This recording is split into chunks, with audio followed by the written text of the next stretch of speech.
জন্য। আমার জন্য না, আমার জন্য। আচ্ছা দাঁড়াও, আমি ঠিক করব এটা কাকে দেব। কিন্তু আমি তোমাদের বলেছিলাম না খেলনা আলমারিতে রাখতে।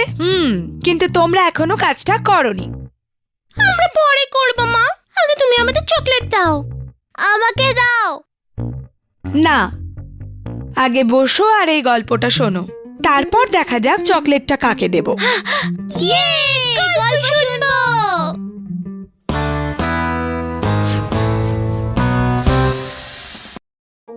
অনেক দিন আগেকার কথা, একটা খুব পরিশ্রমী মুরগি ছিল। তার দুটো ছোট ছোট বাচ্চা ছিল, জ্যাকি আর জনি। একদিন মুরগিটা কেক বানাবে বলে ঠিক করলো। তোমরা কি জানো, আজ আমি তোমাদের জন্য কেক বানাবো। খুব মজা হবে। এখন আগে আমাকে গিয়ে জিনিস আনতে হবে, দুধ, ময়দা আর চিনি আর ডিম, অনেকগুলো জিনিস। ঠিক আছে মা, তাড়াতাড়ি এসো। আমি যাবো তোমার সাথে। সত্যি? তুমি তো খুব ভালো ছেলে জনি।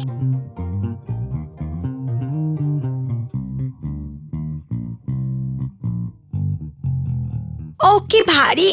জনি, ব্যাগটা ওখানে রাখো আর ডিমগুলো ফ্রিজে রাখো। মা, তুমি এসে গেছো? কেক কি তৈরি হয়ে গেছে মা? না বাবা জ্যাকি, এবার আমাকে এগুলো একসাথে মেশাতে হবে। আমার এর জন্য অনেক কিছু চাই। একটু তাড়াতাড়ি করো না মা, আর তো তোর সইছে না। আমি এক এক করে তোমাকে সব জিনিস দিয়ে দিচ্ছি মা। বলো আগে কি দেব?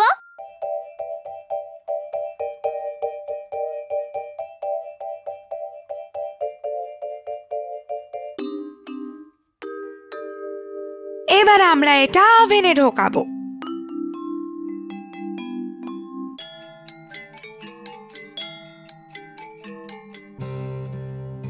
এবার এটা হয়ে গেছে।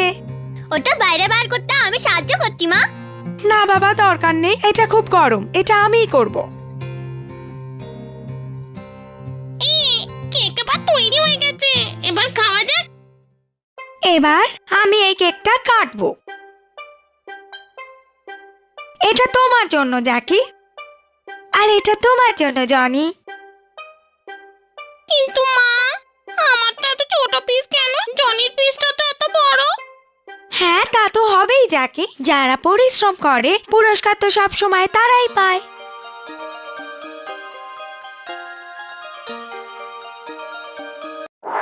তাহলে যদি তোমরা কাজ শেষ করতে আমাকে সাহায্য না করো, আমি তোমাদের কোনো পুরস্কার দেব না।